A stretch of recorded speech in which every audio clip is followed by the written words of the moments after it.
if you're over 40 and you've always been told to just do cardio, and every time your knees ache, your shoulders hurt, your hip complain, or you wake up really stiff in the morning, well, today I'm going to show you the smartest cardio that you can do after the age of 40.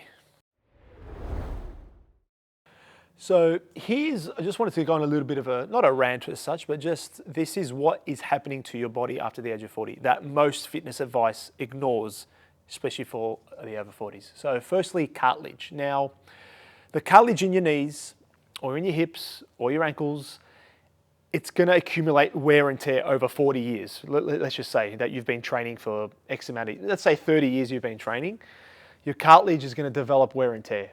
And eventually there's not going to be any cartilage left. You're just going to be bone on bone. So muscle wears away and everything wears away. And as you're getting older, the repetitive pounding, especially doing cardio, your body's not going to like it. I've said this in previous videos.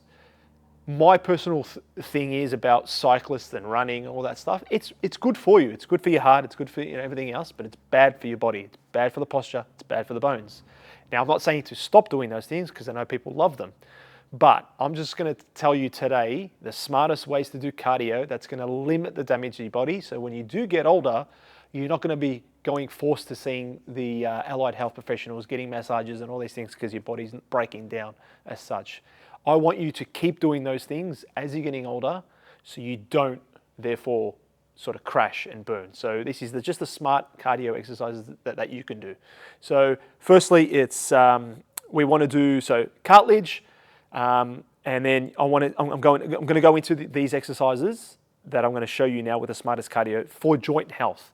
So it's not so much cardio just for cardio basis. This is cardio for joint health as well. Okay, number one exercise, the smartest cardio for joint health. If you have access to a bike, if you go to the gym or you have a home gym and you have a cardio bike. Now you can do an exercise bike.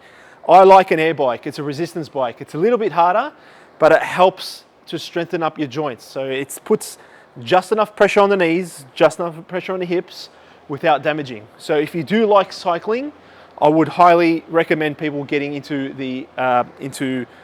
an air bike. It's very much more bang for your buck, especially for your heart health, in your lung capacity, because you can go a little bit harder on this bike and it's going to train the right way. So I love the air bikes. There's numerous things that I do with current clients that I do with this. So you can do heavy duty sprints. So you could sprint like 15. I like to do interval sprints. So 15 seconds fast, 30 seconds slow. Generally these things that you can do to sort of help train the body a certain way.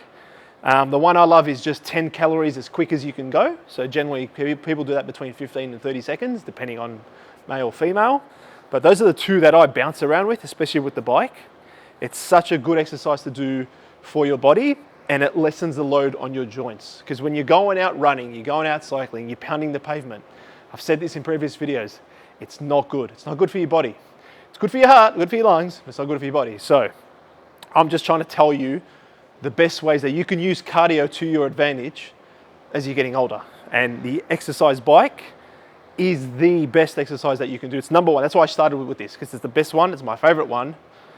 But I'll show you more on the next slide. Number two exercise, very simple, but don't be fooled. This is great for the body, especially as you're getting older. Now it's just, I call it swimming marching arms. So basically you're running on the spot and then you have your arms out and you're doing these circles. Now don't be fooled. This gets the heart pumping, gets the blood flowing to the legs, but also fixes up the shoulder mobility and your upper back. So if you're having bad posture, this helps and keeps the heart pumping.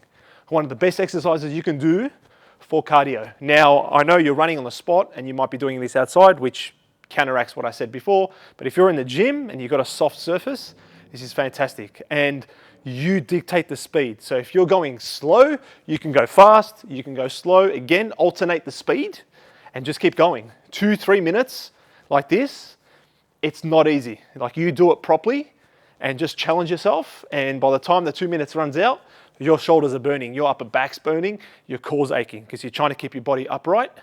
So it's one of the best exercises you can do, especially after the bike. Jump off and straight arms just like so. 2 minutes, non-stop, circles with running on the spot just like so. Number 3, leg drives. Now this is trying to mimic the elliptical equipment or running outside, leg drives. So what I mean by that is you're just standing up straight and you're driving up with your legs and your knees, up, up, up, up like so. You're gonna do this for 3 minutes. This is crucial. 2 minutes or 3 minutes just driving your legs like this, works your hips, works your glutes. And if you're constantly doing this for 2 to 3 minutes, you're gonna be burning. This is how the smart people after 40 doing cardio.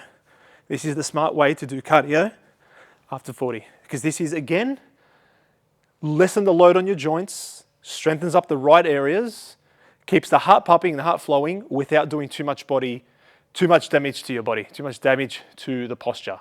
Because when you're going out running outside, which is good for your heart and lungs, but a lot of people when they're running with really bad posture, doing a lot of damage to their hips, a lot of damage to their bodies. So with this, it's just straight leg drives and perfect to maintain cardio as you're getting older. Number 4, lateral band walks. So this is the number 1 exercise I do. In the last 12 years I've been doing this with clients over 40, lateral band walks. Now, why is this? Before you go do any cardio exercise, any leg workout, you need to warm up properly. You can't just go into a squat, into a deadlift, into a run cold, because you're going to do damage, cause an injury, all aches and pains. So, how do you do band walks? You can put them around your ankles or around your knees, whichever one works. They both work. Now, around my ankles, you're going to squat down and you're going to move around 10, 15 meters, however long. But you're going to squat down, stretch the band, come back forward. Stretch the band, come back forward. It's all about staying low. This activates your glutes, your bum cheeks, works the hips, works the knees, just enough that it's not going to damage them. So it just turns them on. So when you do go for a run, or if you do jump on the bike, this is going to help warm them up properly. And if you do this properly, it burns. Like your ass cheeks, by the time I get to the end and I stand, they are burning like hell. And I mean doing them properly. So you're doing 15 that way, 15 back. As soon as you do that, your glutes will be on, ready to go, ready for your run, walk, whatever you're doing, whatever cardio that you want to do. Last but not least, exercise number 5, low box step-ups. Now, I'm going to show you to do this, and you're going to think, Paddy, that's so easy. Now, it is easy, but every time you get out of the car, every time you go for a walk, every time you lift your leg, you're doing a leg press, you're doing a single leg press. So you're mimicking movements in your everyday life. So box squats is just a mimic of everyday life. And as you get older, getting out of a car, turning, walking upstairs gets harder and harder and harder, as we all know. So what do I mean by that? You're going to put, a simple one that I do with my clients is get a stopwatch, put down 2 minutes, and you just go for 2 minutes, alternating feet as quick as you can. So just like so. Simple, but mimicking that step up is the same way as walking up and down stairs and getting out of a car. So it's the same thing. So we all do this movement every day, 50 times a day, no matter what you do. If you live in a house with stairs, you're doing it 100 times a day. Guarantee it. You're walking up and down stairs, getting out of a car, going for a walk, all these simple movements that we take for granted in everyday life, and you're doing this. Now that's 2 minutes simplified. The way I do it with some clients is to make it a little bit harder, because when you're older, when you're 50, 60, 70, balance, you tend to start losing your balance as you get older, as we all know. Now, falling downstairs, getting out of a car gets harder and harder when you're 50. This one I like to do is controlled step downs. Now, what do I mean by that? I mean is step up, come to the side, and you're just going to take your time getting down to the floor. It's not far from the floor, so it should be easy. But for a lot of clients, it's actually not easy, because people tend to do this and they tend to fall down and they can't really do it properly. So what do I mean by this? Control the movement. So I stick my leg out and I go 1, 2, 3, 4, down. Simplify, controlled movement. Why is it controlled? It's going to help strengthen your knees, strengthen your ankles, which usually goes as you get older and your balance starts to weigh. So up, you're going to go 1, 2, 3, 4. 4-second tempo on each side, 10 times. And if you do that one round, you will be burning. If you're 50, 40, 60, whatever, over 40, this is going to hurt. 1, 2, 3, 4, down. You do that 10 times on each side, plus the 2 minutes alternating up and down. Great way to finish a smart cardio session after 40. Those were my 5 smartest cardio exercises that you can do after the age of 40 that's not going to damage your body. And you know the drill by now. If you love that video, hit that like, hit that subscribe, share the love.